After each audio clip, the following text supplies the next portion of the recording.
les doy la bienvenida a, a la biblioteca al Centro Literario Israelita y Biblioteca Max Nardó en nombre de la comisión directiva.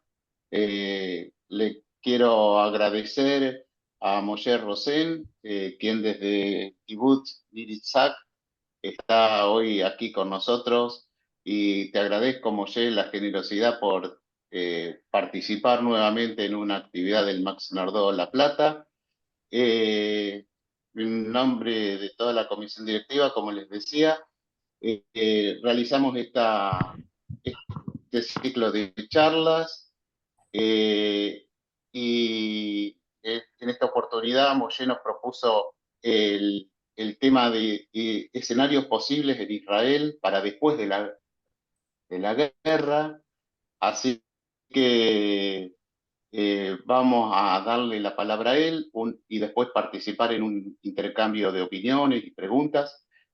Moshe es un educador, militante por la paz y el entendimiento de los pueblos. Desde hace 50 años reside en el kibutz Nir Yitzhak y ha sufrido el 7 de octubre junto con su esposa el terrible ataque de Hamas y todavía está en rehabilitación. Así que es un gusto, Moshe, poder verte, intercambiar con vos todas, todas estas experiencias y tus puntos de vista. Así que te escuchamos. Te cedo la palabra y les pido a todos que Horacio y compañeros, muchas gracias. Para mí realmente es muy grato este reencuentro nuevamente con la gente del MAX, con la cual me une un gran afecto. Tres breves observaciones previas. Una tiene que ver con lo que Horacio marcaba recién. Yo soy miembro del Kibbutz Nir Yitzhak, en la frontera con Gaza desde hace 50 años, pero en este momento la mayoría de los compañeros del kibutz no estamos allí porque prosigue la situación de beligerancia en la zona y aún no se han rehabilitado las condiciones físicas, estructurales afectadas por la guerra como para que la población civil pueda retornar nuevamente a nuestra región. Además, en lo personal, como se ha señalado, como fuimos gravemente heridos el 7 de octubre durante la invasión, el ataque, la masacre desplegadas por Hamas en nuestro kibutz y en nuestra zona, nosotros también estamos afectados o limitados a pesar de nuestro deseo de volver al kibutz y de estar nuevamente en nuestra casa. Em, Otra observación, digamos, técnica que la hice en su momento en otras circunstancias, estando en el kibutz, en, eh, cuando participaba en este tipo de reuniones, le decía a los asistentes que me van a disculpar si en algún momento hay algún tipo, digamos, de llamado de alerta o de sirena, lo que se llama alerta roja en Israel por algún tipo de ataque. En reuniones anteriores, con ustedes y con gente de otras instituciones que me habían convocado, esto tenía que ver con nuestra presencia en el kibutz y contra ataques de misiles desde la Franja de Gaza. Ahora, en este momento no me encuentro en mi casa, pero estamos frente, no solamente yo, y- sino que todo el país está frente a una situación similar porque desde hace aproximadamente 10 días hay una amenaza de parte del Hezbollah desde el Líbano y de la República Islámica del Irán de ataques contra Israel. En este momento no hay indicaciones como para modificar la rutina. Pero en realidad en Israel no es un país de rutina. O sea, esto se puede interrumpir en cualquier momento.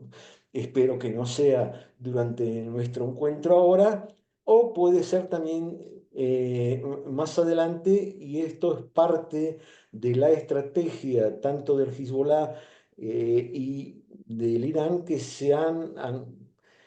podríamos definirlo así, se han anotado un poroto con esta táctica porque la población está en un momento de tensión y la gente está preocupada, ¿no es cierto? ¿De dónde va a venir este ataque? ¿Qué es lo que va a suceder? ¿Cuál va a ser la envergadura de este tipo de agresión? Porque de eso también depende eventualmente el tipo de reacción que va a tener Israel frente a estas circunstancias.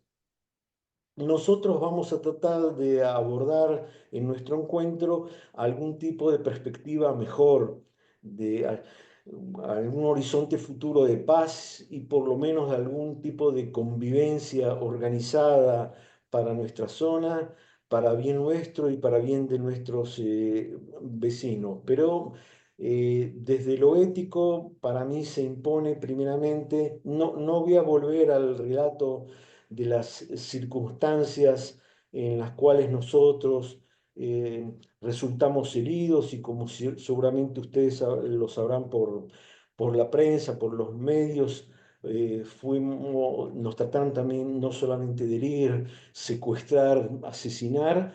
em, Ese no va a ser el tema en esta oportunidad, para mi alegría, o sea, porque realmente es un tema que digamos, lo estamos conversando generalmente por los medios, y en esta oportunidad entonces vamos a hacer un viraje y vamos a tratar de hablar de temas más optimistas que tienen que ver con la búsqueda de un futuro mejor. Pero de todos modos, desde lo ético, y para entender un poquito más lo que vamos a conversar, se impone también eh, reflejar no solamente nuestro drama personal, en breves palabras, sino también lo que significa para un kibutz o para una comunidad íntima.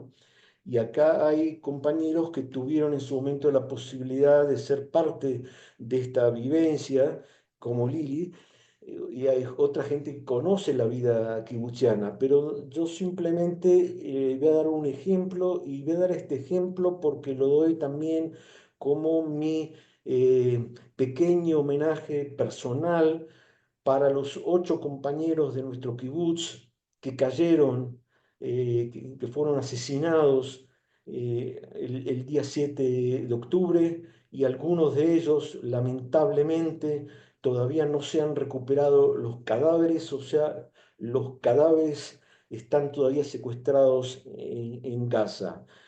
Todo esto pasó el día sábado 7 de octubre, pero lo que yo quería reflejar es que 24 horas antes, el viernes al mediodía, para dar un ejemplo, un amigo nuestro, compañero del kibutz, Boaz Abraham, vino a nuestra casa y nos trajo un frasco de jalea de membrillo que su familia acostumbraba a preparar.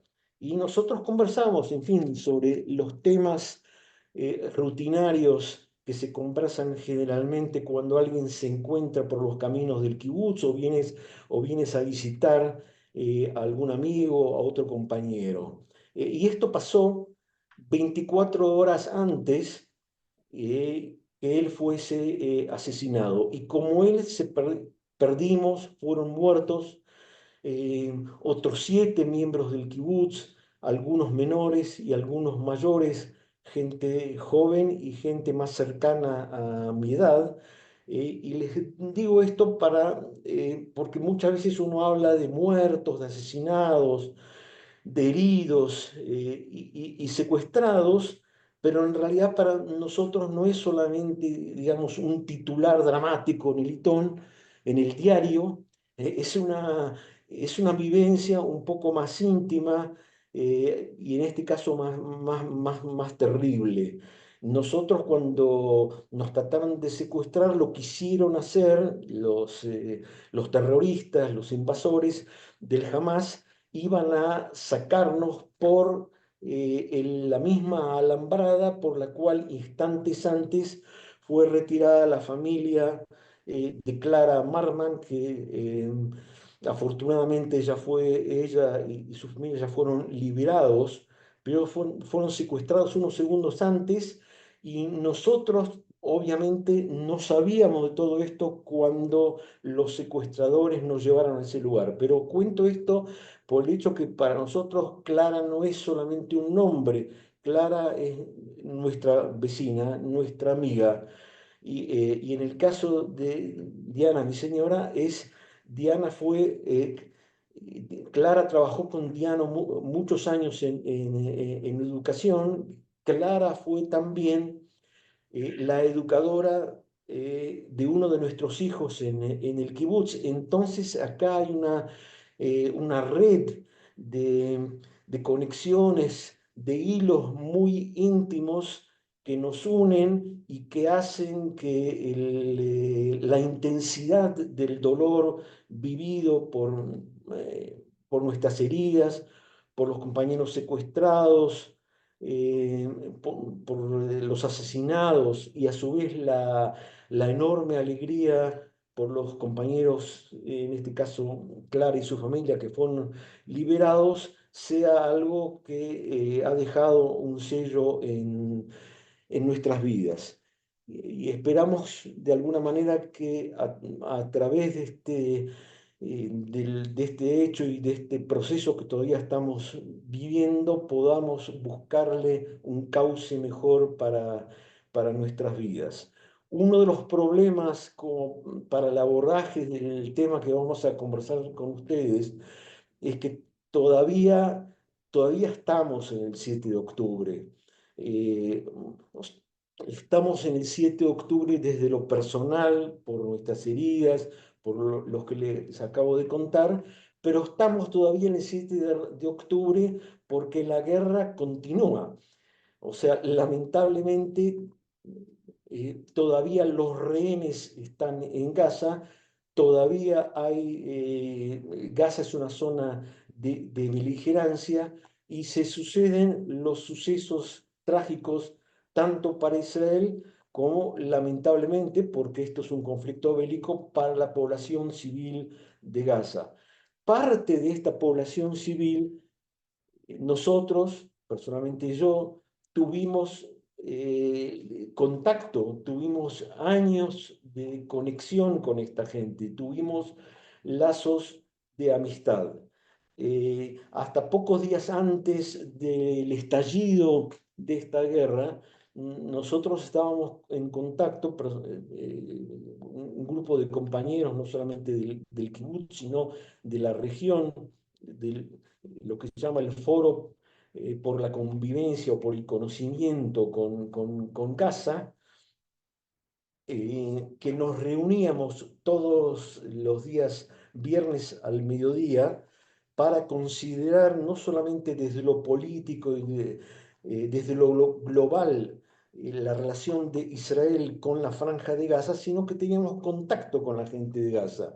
Nosotros obviamente actuábamos con total libertad, como yo puedo seguir ahora conversando con ustedes, pero a nuestros interlocutores de Gaza, con los cuales hablábamos también por Zoom, lo hacían en condiciones de clandestinidad y muchos de ellos fueron perseguidos, torturados y algunos, como Rami Amar, fueron exiliados y no se encuentran en Gaza.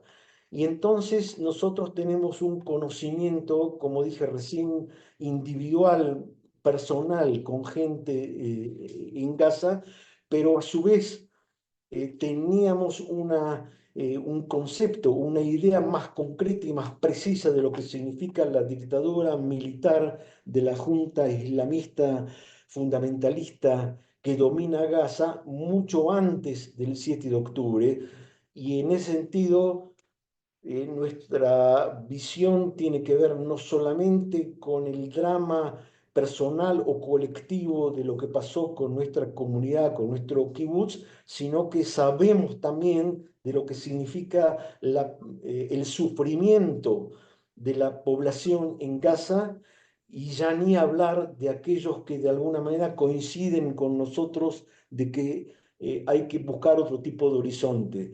O sea, la, el, dom- el dominio para mal de Gaza tiene un significado no solamente fatal para nosotros, sino también para la propia población de Gaza.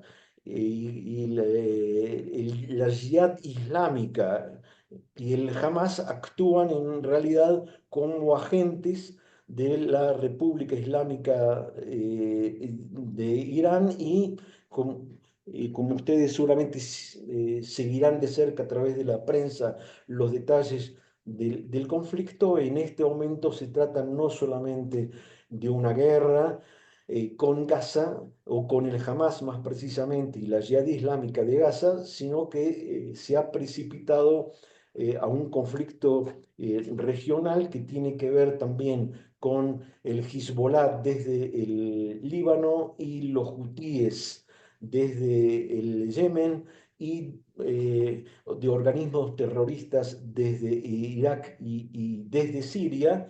Y en realidad, como decía recién, todos estos participan del eje islamista radical que opera con un centro en Teherán. Y entonces la pregunta es si este es el eje, cuál sería la alternativa y cuál sería la respuesta. Y la respuesta, para mí, no solamente para mí, no puede ser o no debe ser únicamente militar. Puede ser militar a corto plazo, pero ya sabemos todos cuáles son los resultados, las consecuencias de una situación así.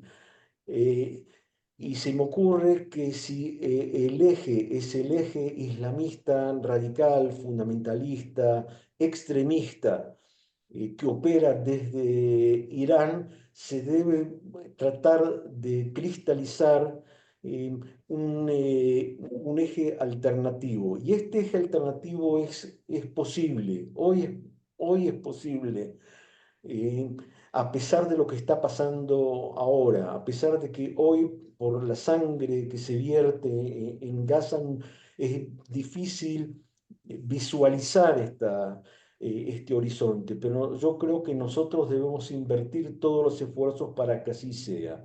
Y me parece que si nosotros vamos a lograr, ante todo, por negociación, la libertad, por negociaciones, por negociaciones.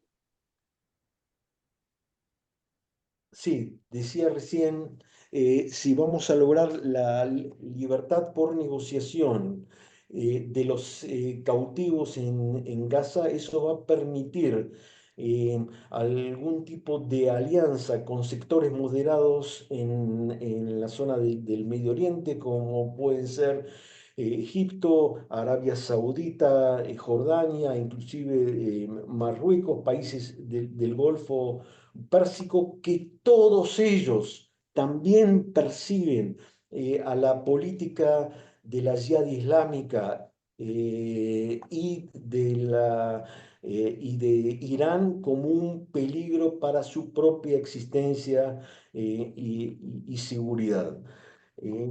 Y a mí se me ocurre, no solamente a mí, de que es imperioso que Israel apruebe lo que en realidad paradójicamente fue la propuesta de Netanyahu, pero que hoy día Netanyahu la está de alguna manera saboteando, o por lo menos no la está implementando, que es la propuesta de Israel que fue aprobada por el Consejo de Seguridad de la ONU, si no me equivoco, se trata de la resolución 2735, que habla de varias etapas, una etapa inicial de libertad de rehenes, lamentablemente no de todos los rehenes, pero por lo menos parte de ellos, un cese de fuego y implementar posteriormente, sí, futuras etapas para la liberación de todos los cautivos eh, y, digamos así, poner fin a la beligerancia en la zona. Y una etapa posterior, un inicio de la reconstrucción de Gaza que, como ustedes, como todos sabemos, está terriblemente afectada eh, por lo que está pasando ahora. Y yo creo que esos serían, digamos, los pasos, quizás los únicos pasos posibles. No veo en la continuidad de la guerra, como lamentablemente hay sectores políticos, inclusive en el gobierno mismo de Israel, están lamentablemente influyendo o impulsando la perpetuidad del conflicto bélico. Y yo creo de que en este momento, en este, en este preciso momento están dadas las condiciones para encontrar el principio de una salida política.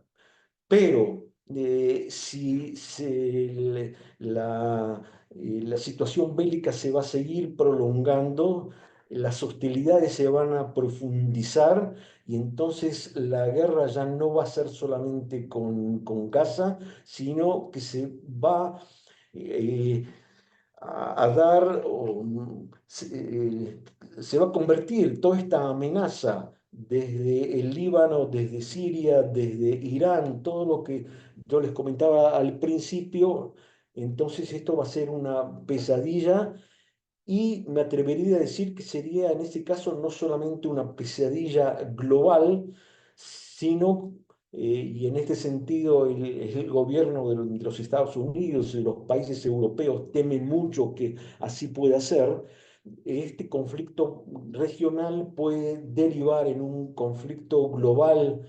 internacional, de inconmensurables consecuencias. Em, yo propondría entonces que si ustedes están o no están de acuerdo conmigo, se puedan expresar, si tienen preguntas, si tienen observaciones, con gusto estoy a disposición de ustedes.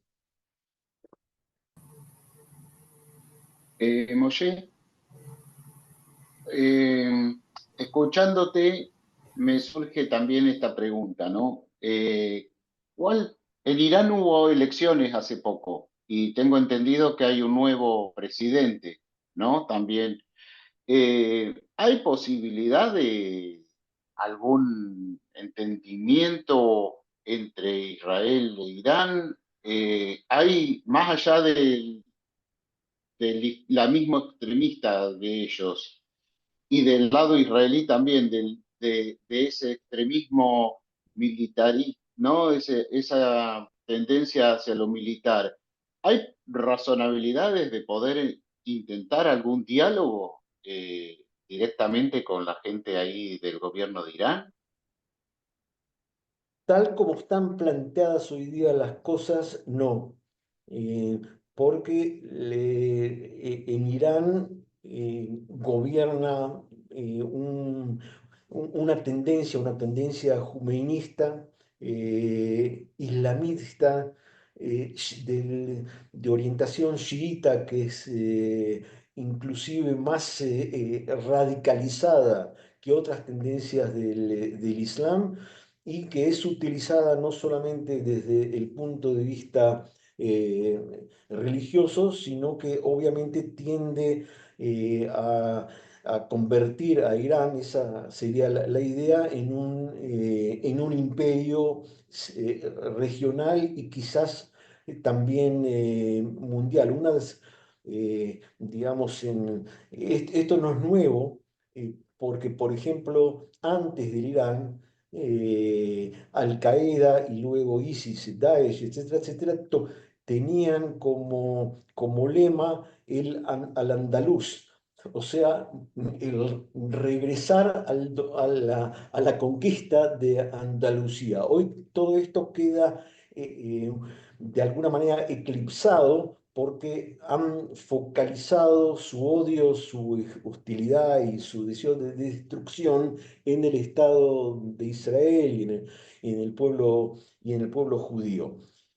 Yo creo que sin alejarme hasta Teherán y tratando de volver de alguna manera a lo más cercano a nosotros que es Gaza, lo que se impone es lo que se llamaría una vocación, un deseo, un plan de desradicalizar y de desvincular el Islam beligerante.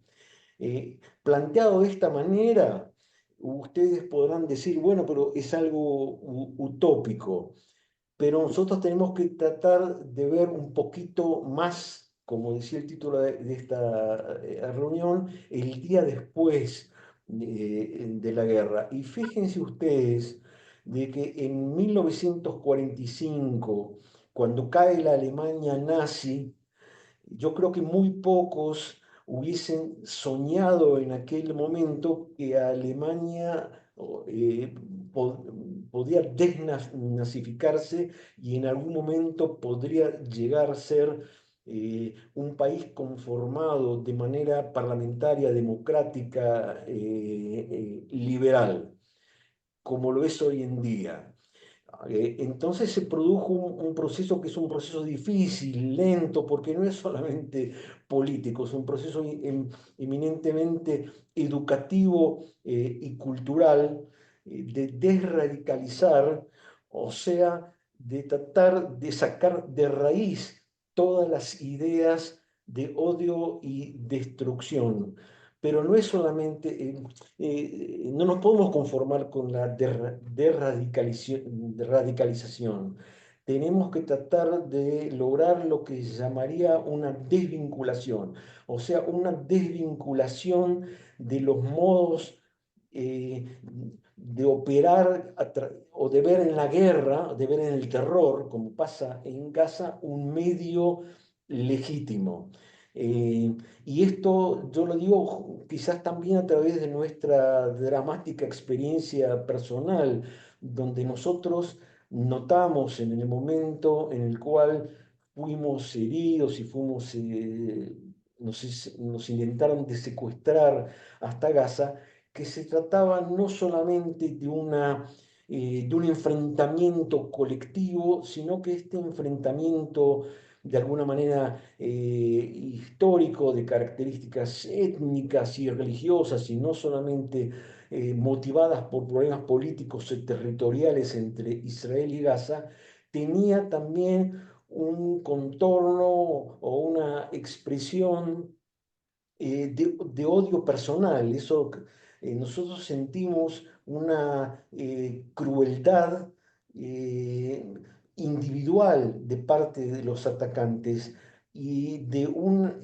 en Gaza la población le ha dado una legitimidad a este tipo de actitud. O sea, seamos francos, a diferencia de lo que pasa en este momento en Israel, donde inclusive yo y otra gente salimos a la calle a favor de terminar con la guerra, lograr la libertad de los rehenes por medio de una negociación y elevamos nuestra voz de protesta en el mundo árabe y en la órbita musulmana en general. No se han levantado voces de oposición contra la guerra, contra la violencia y prácticamente no se han escuchado voces de repudio y de condena frente a lo que pasó el 7 de octubre,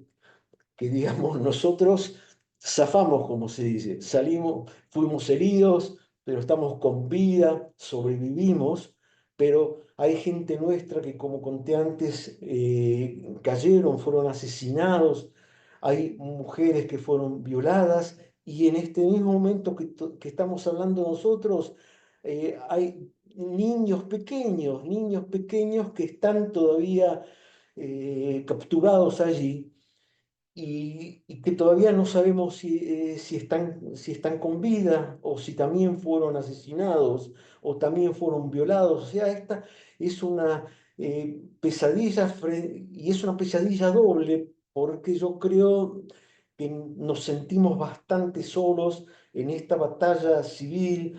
eh, de la gente en Israel, que estamos tratando de lograr algún otro tipo de salida a toda esta tragedia y en este momento no encontramos voces similares, obviamente no en Gaza, pero en el mundo árabe en general, y pocas voces en el mundo también, ¿no? Porque eh, yo creo que algo que fue de alguna manera tan dolorosa como nuestra herida física fue que gente, estudiantes, inclusive profesores en universidades europeas y norteamericanas, con la cual nosotros coincidimos en la vocación o en la búsqueda de un mundo un mundo un poco mejor, digamos, no quiero ser, digamos, utilizar grandes lemas de paz y justicia universales, pero de alguna manera ese sería el rumbo. Entonces, no levantaron, no solamente que no levantaron su voz frente a la masacre del 7 de octubre, sino que se plegaron inmediatamente a favor del Hamas y del terror. Una pregunta te hago yo. ¿Y vos a Sí. qué adjudicás esta reacción del mundo? eh, ¿Lo adjudicás a un tema étnico, digamos? Podemos hablar ahí de antisemitismo, religioso, quiero decir, perdón, religioso, lo adjudicás a un tema territorial de antisionismo. Son conceptos que tal vez hoy para hoy son muy amplios y muy difíciles de analizar. Pero esta reacción del mundo que está, uno la ve y dice, bueno, ¿qué está pasando? A nosotros nos afecta desde un lugar, pero también me parece que por ahí merece la mirada de decir, bueno, ¿qué pasa con esta reacción? ¿A qué se debe todo esto? Desde tu mirada o desde tu análisis, esta reacción del mundo. Bueno, creo que definiste muy bien cuando dijiste al principio que es un tema muy vasto, o sea, es un tema de una complejidad tal que no creo que lo vamos a abordar en el encuentro de hoy, quizás en alguna otra charla, porque a mí se me ocurre que esta situación tiene dos vértices. Eh, Tiene una raíz en lo que yo llamaría el neocampismo, y es que parte de la izquierda, no solamente en Europa o Estados Unidos, sino en América Latina, ya tiene un concepto previo. O sea, tiene un concepto previo que está muy afincado y que sobre cuya base se construye toda una concepción. Ahora, por ejemplo, para hacerlo más específico, si uno cree de que Israel no tiene derecho a existir y que representa una colonia europea y no tiene legitimidad y que debe ser destruida, o sea, destruido totalmente el Estado de Israel, entonces ya obviamente no tiene sentido hablar, por ejemplo, de la ocupación de los territorios anexados en la guerra de los 6 días, porque no tenemos interlocutores. Yo puedo tener un debate con alguien que coincida conmigo en la necesidad de la búsqueda de la paz de posibilitar la autodeterminación del pueblo palestino, o sea, lo que se llama la posibilidad de concretar dos estados, Israel y un estado palestino vecino, independiente y en condiciones de convivencia, pero si de antemano mi interlocutor en Europa, Estados Unidos o en Argentina, considera de que no es legítima la existencia misma desde su fundación del Estado de Israel, entonces como le quita la posibilidad o la fertilidad a este tipo de debate. Y esto que es lo que se llama el wok también en el mundo, o sea que de antemano existe una concepción. Entonces todo lo que es, digamos, para hacerlo así, para generalizar en forma grosera, todo lo que es blanco y europeo, de antemano es culpable y de antemano legitima todo tipo de contraataque, aunque este contraataque sea extremadamente violento e inclusive llegue a la violación de las mujeres o de los niños, y eso explica, entre otras cosas, por qué organizaciones por los derechos femeninos en el mundo no levantaron su voz frente a lo que pasaba el día 7 de octubre. Algo similar existe, decía que tiene otro ángulo también de apoyo este tipo de actitud, y es lo que podríamos denominar como el neocampismo. El neocampismo sería que, por ejemplo, en este momento ya nadie cree de que la República Popular China sea, yo qué sé, lo que fue, o lo que quizás fue, o lo que quizás imaginamos en décadas anteriores o en tiempos de Mao. O sea, porque ni ellos mismos, ni siquiera la dirigencia de los chinos entonces lo sostiene, al contrario.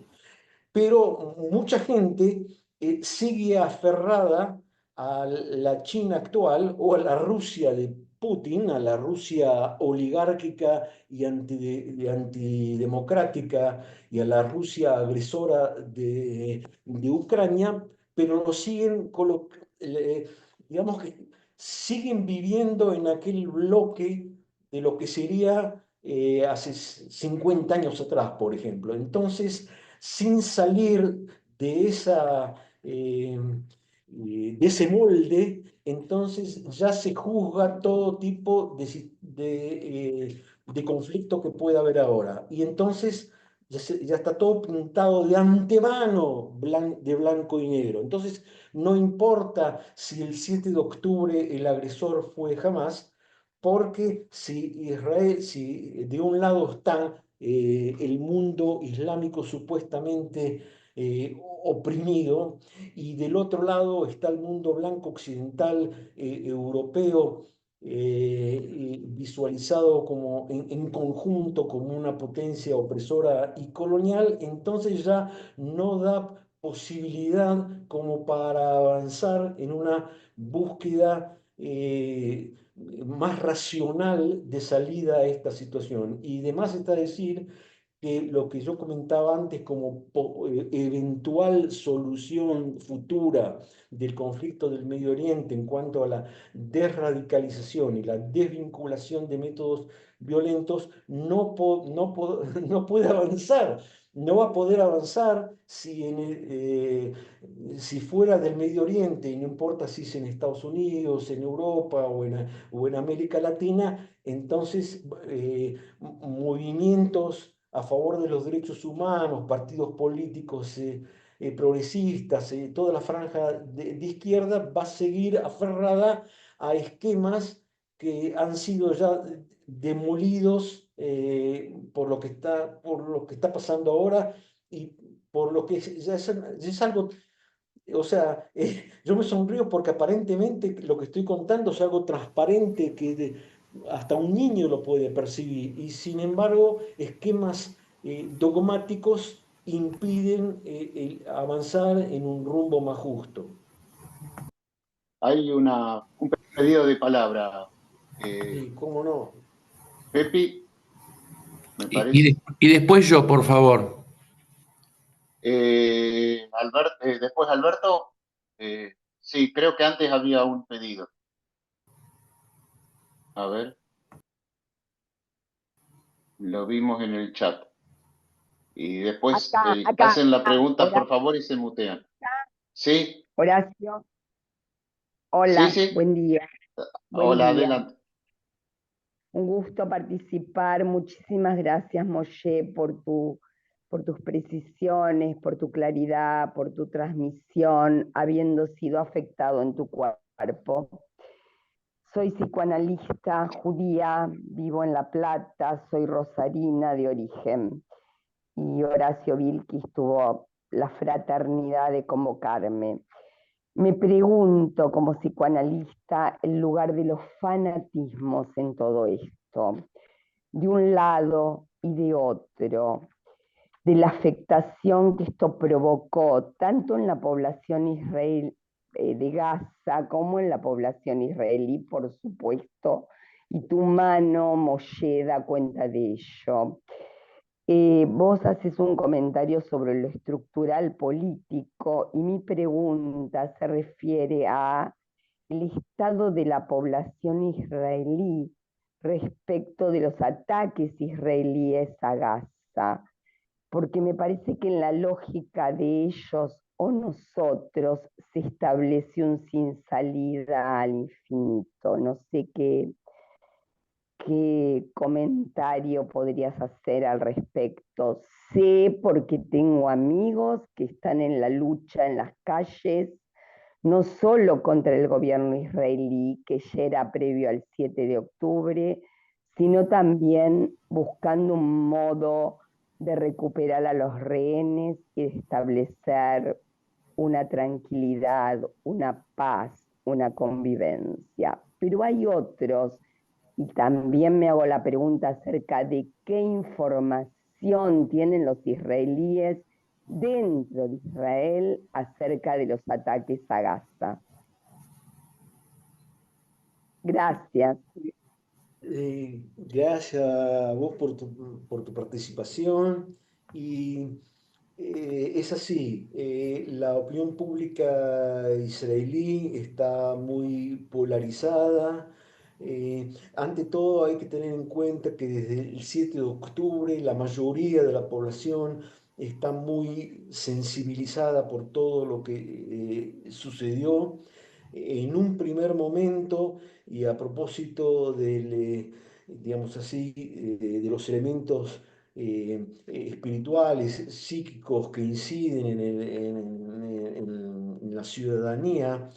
Vos sabés que en los primeros días, por ejemplo, en el tema este de las violaciones y las torturas a las cuales fueron sometidos ciudadanos, ciudadanas israelíes, al principio había una negación inclusive desde la sociedad israelí porque resultaba inconcebible, como ocasionaba mucha vergüenza asumir que estos fueron los crímenes eh, que tuvieron lugar en aquel momento y que todavía se están produciendo con los secuestrados. Entonces hay un estado de muchísima sensibilidad dentro de la ciudadanía en Israel. A su vez, digo que se ha polarizado porque, como ustedes recordarán, antes de octubre, la sociedad israelí ya estaba muy fraccionada,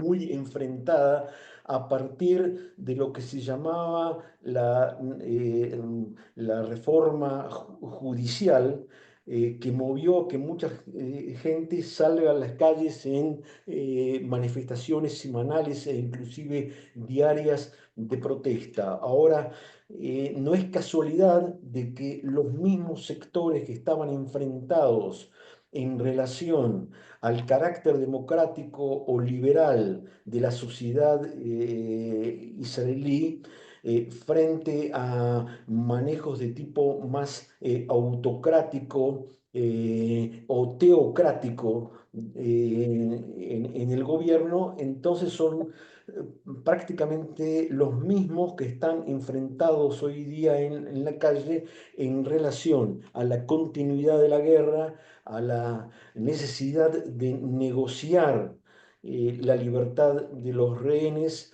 etcétera. O sea que acá hay un problema que no es solamente político, es también un problema cultural interno en Israel. Muy lamentablemente, como ustedes saben, hay sectores dentro del gobierno de Israel como aquel, digamos, que inclusive el ministro, uno de los, el ministro de Finanzas de Israel, Smotrich, o el ministro de Policía, Ben Gvir, que hablan abiertamente, en forma declarada, de la opresión de la población en Gaza como algo que puede brindar seguridad para el futuro de Israel. Ahora, este tipo de declaraciones solamente le echan leña al fuego, y de más está decir de que, por un lado, Israel trata en forma, yo diría inclusive a veces desesperada, desde el punto de vista diplomático, por ejemplo, en La Haya y en Europa, tratar de evitar ser catalogadas, que el Estado de Israel sea catalogado como un Estado de apartheid y de discriminación racial, cuando dentro del gobierno mismo existen este tipo de voces. Ahora, se puede decir que estas voces no representan al conjunto de la sociedad israelí, de más está decir que no me representan a mí, y que yo creo que tampoco representan al conjunto del pueblo judío en el mundo.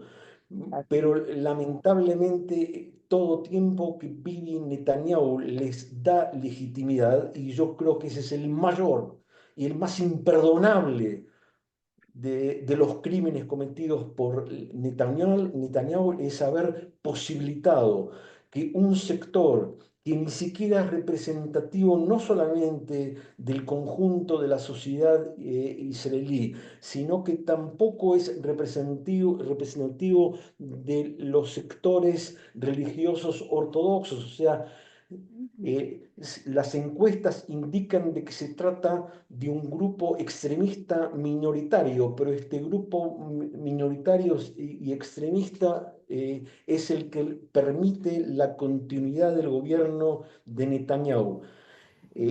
Entonces estamos enfrentados acá a una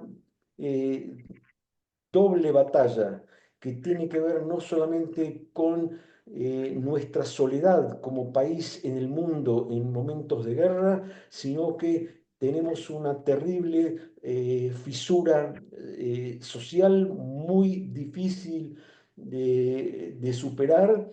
Pero en ese sentido, digamos, lo que reconforta es saber de que seguimos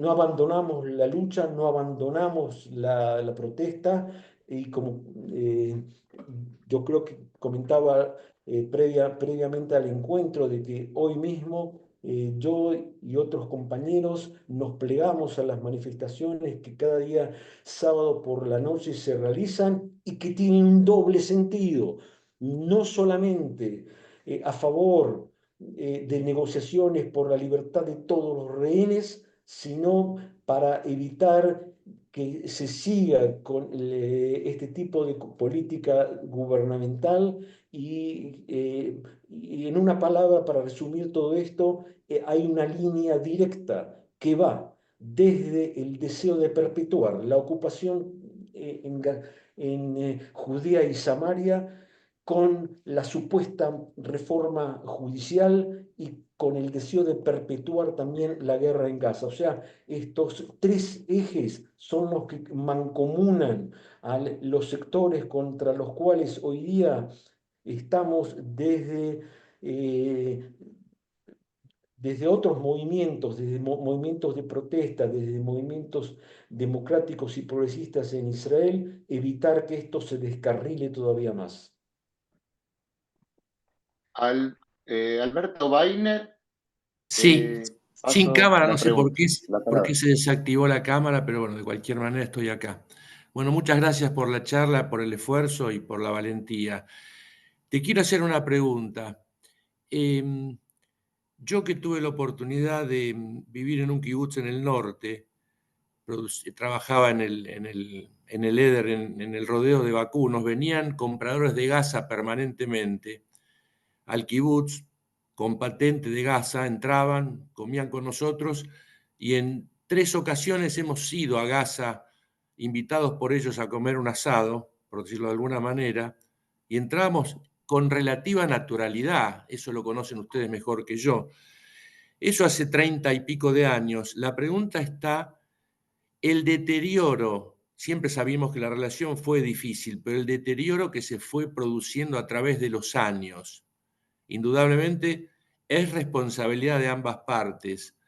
Por un lado, del lado del fundamentalismo que ganó el poder en Gaza, y por otro lado, la pregunta que yo hago es, ¿cuál es la responsabilidad, si se puede definir, de la dirigencia israelí de haber permitido este deterioro creciente que termina, como vos bien lo definiste, en un odio visceral de la población palestina hacia los judíos y hacia los israelíes en particular?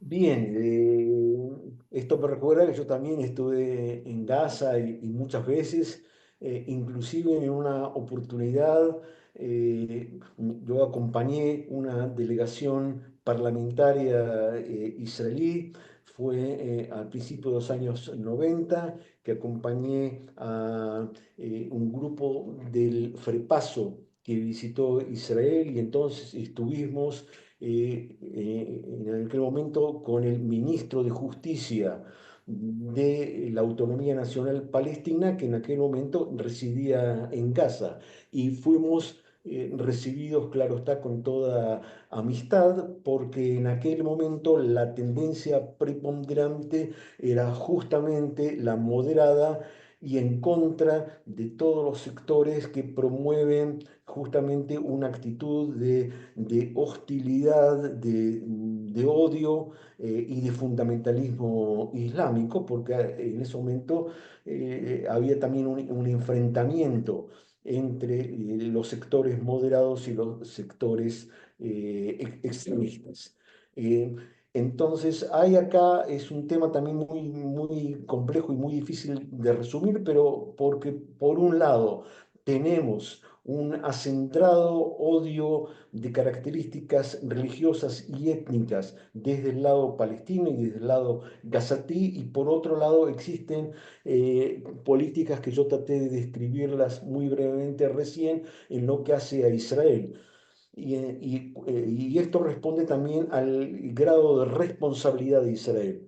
Netanyahu permitió la entrada de fondos de financiación de Qatar para Gaza, que en definitiva consolidaron el poder militar de Hamas en Gaza, y todo esto lo hizo en detrimento de la autonomía nacional palestina en la ribera occidental del Jordán.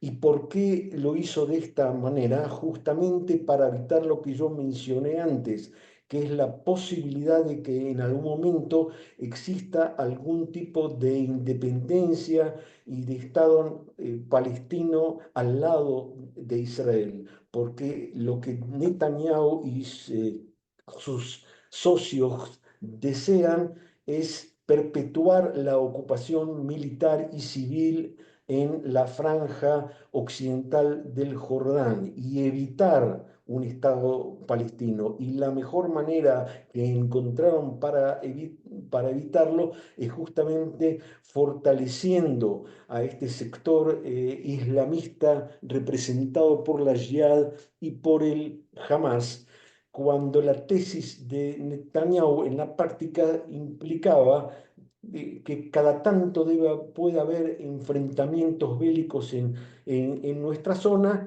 pero que todo esto es posible y que tiene su rédito, y esto no es algo que yo, digamos, lo interprete, sino que fue abiertamente declarado desde la gente de Netanyahu por muchísimos años, y que es digamos, lo que determina el grado de responsabilidad del Estado de Israel en el desbarrancamiento de toda esta situación que llevó a la tragedia del día 7 de octubre del 2023. Muchas gracias. Gracias a ti. ¿Alguna pregunta, comentario? Yo, si me permiten, haría un comentario adicional Sí, relacionado con una pregunta que se hizo antes y quisiera de Moshe alguna respuesta, por más que muchos de nosotros ya la sabemos en nuestro inconsciente. En Siria, si yo no me equivoco, hubo 475.000 muertos. El 50% de la población fue desplazada, 50%, que cerca de 12 millones de personas tuvieron que huir de sus lugares, de su historia, de sus viviendas, de sus fotografías, de todo. Hubo más de 7.000 muertos, niños menores de 12 años, informado por el Comité de Derechos Humanos de las Naciones Unidas. Muchos de los muertos fueron con armas químicas, está probado. No hubo una universidad del mundo, no hubo un grupo de izquierda, no hubo nadie en el mundo que dijera ni una palabra, ni un punto, ni una coma. Cuando los sectores progresistas leen, a los cuales quiero aclarar que yo adhiero en muchas de mis posturas ideológicas, pero cuando leen la palabra Israel o sionismo, se destapan las protestas. Esa diferencia, reitero, todos lo sabemos en nuestro inconsciente.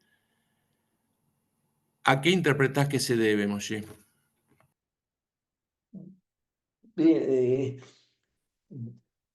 es lo que yo me atreví antes a definir como un tema cuya complejidad amerita otro tipo de conversación y de profundización, porque como decía antes, yo creo que esto tiene dos bases, por lo menos dos bases muy fuertes, muy afincadas y que son preconceptos.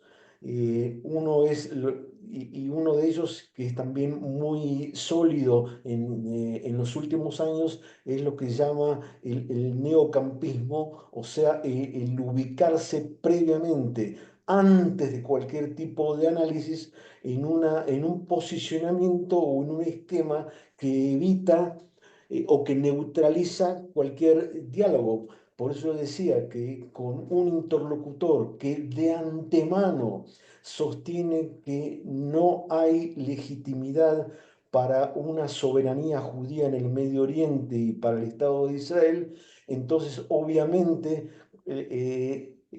la posibilidad de encontrar un diálogo racional como que se hace más difícil. Creo que no se debe, eso no significa que hay que abandonar este tipo de esfuerzos, solamente recalco la dificultad que en nuestro caso, cuando estamos en guerra, implica también una dificultad mucho mayor. Por eso decía que nuestra soledad es doble. Por un lado, la falta de entendimiento, de abandono, yo me atrevería a decir, de traición, que hemos sido traicionados por sectores progresistas y por la franja de izquierda en el exterior de Israel, y por otro lado, nuestra batalla interna por poner fin a esta guerra y a esta tragedia.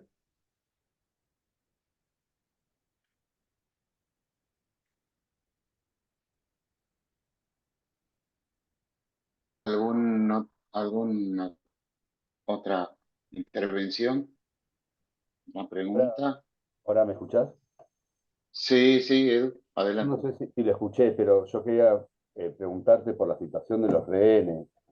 ¿Qué es lo que piensan que puede pasar? ¿Cuál es la situación actual? ¿Cuál es la especulación? Eh, un poco una cuestión humanitaria, ¿no? ¿En qué está esa situación? Es eso. Nosotros no sabemos nada de los rehenes. Los rehenes no son visitados por la Cruz Roja. Una de las paradojas trágicas del conflicto en el cual vivimos es que, digamos, para mal o para bien, contra Israel se pueden tomar todo tipo de actitudes o de repudios o de reclamos, pero como el Hamas no es un país, el Hamas es un organismo terrorista que gobierna en la Franja de Gaza, no está sometido a ningún tipo de control y entonces los rehenes no están siendo supervisados por prácticamente nadie y cada día que pasa, entonces, bueno, no solamente en los últimos días, desde que todo esto comenzó, entonces han perdido la vida, han sido asesinados. Y entonces no sabemos cuántos están con vida y tampoco en qué condiciones están. Y esta pregunta tuya nuevamente, digamos que tiene que ver con lo que yo mencionaba antes, que para nosotros todo esto no es solamente un título en la prensa, sino que tiene un significado muy personal. Yo tuve el honor, el gusto de haber conocido a Alex, que era un profesor especializado en el tema del holocausto, un miembro de un kibutz vecino nuestro, el kibutz Niroz. Durante semanas y durante meses nosotros reclamábamos por su liberación con vida hasta que nos enteramos de que fue asesinado. Y probablemente si hubiésemos tenido éxito en nuestro clamor, en nuestro reclamo y hubiese sido liberado antes, entonces no tendríamos que solicitar su cadáver, tendríamos a Alex nuevamente con vida entre nosotros. Y esto es parte de todo este drama que estamos viviendo en estos días y que yo espero que de alguna manera tenga una pronta y definitiva resolución. Hacemos, Pepi solicitó la palabra nuevamente. Pepi, desmuteate.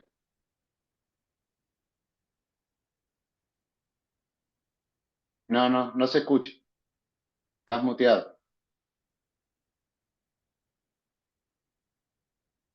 Ahora sí, Ahora sí.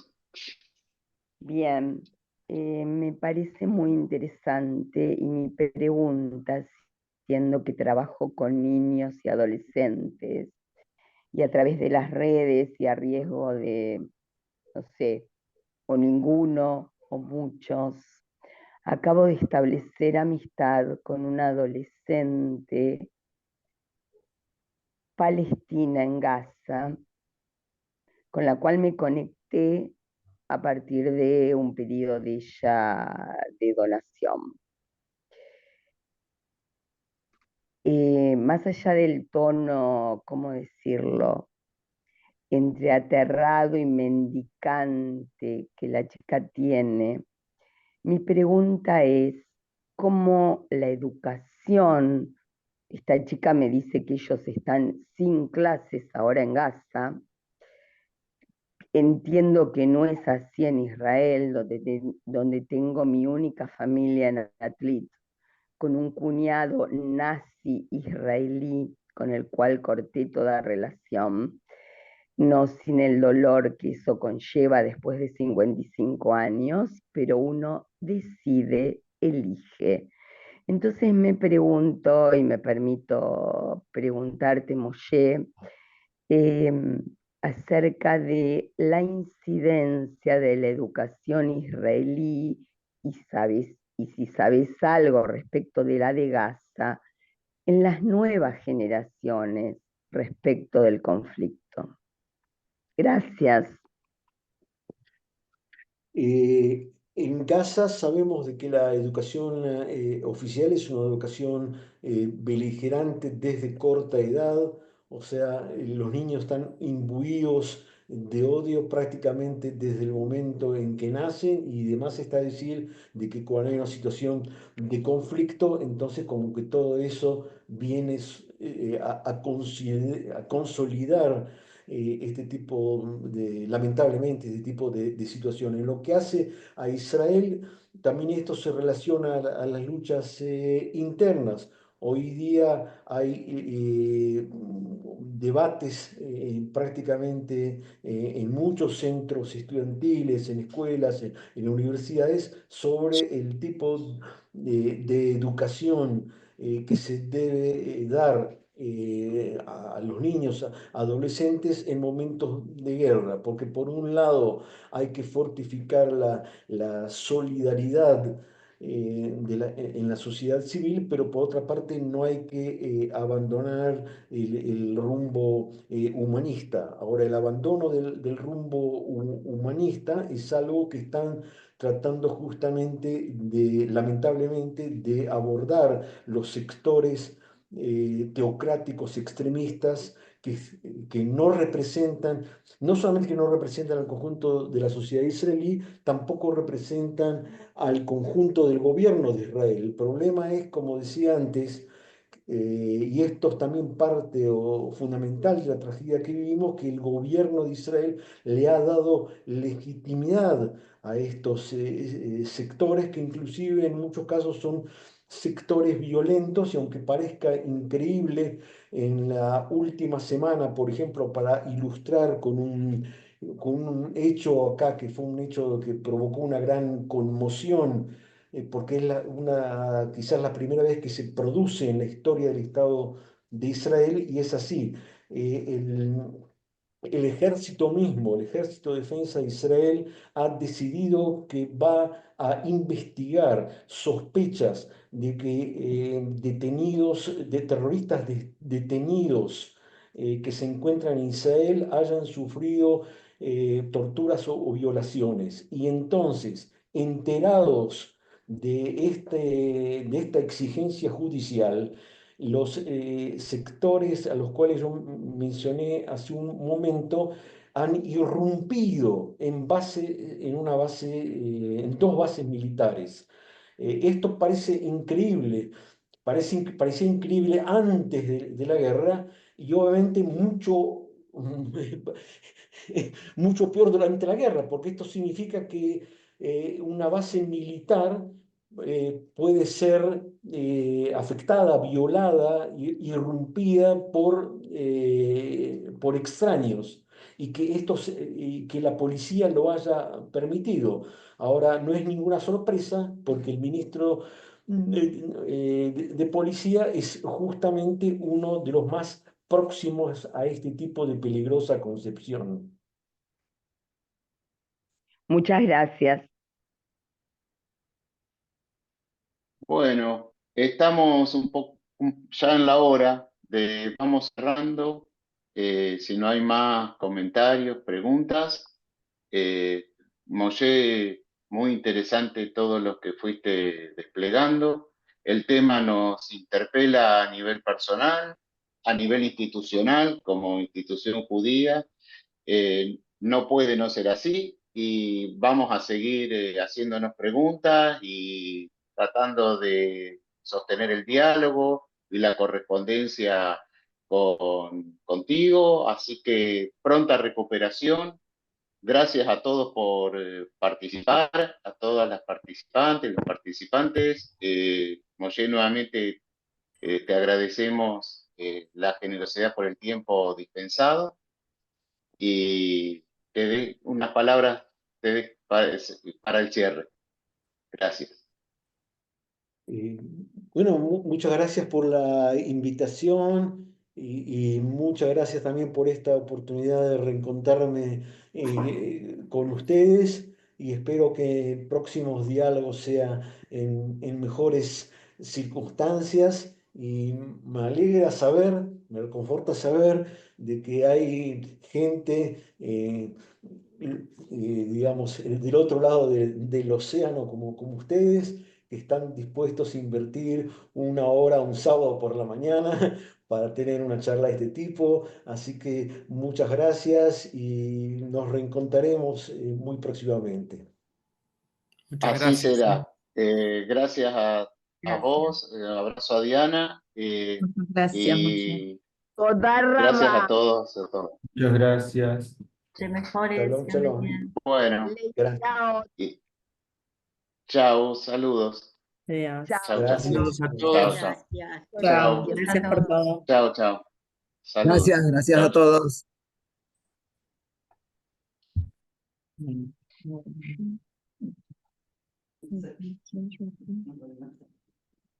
No, no quería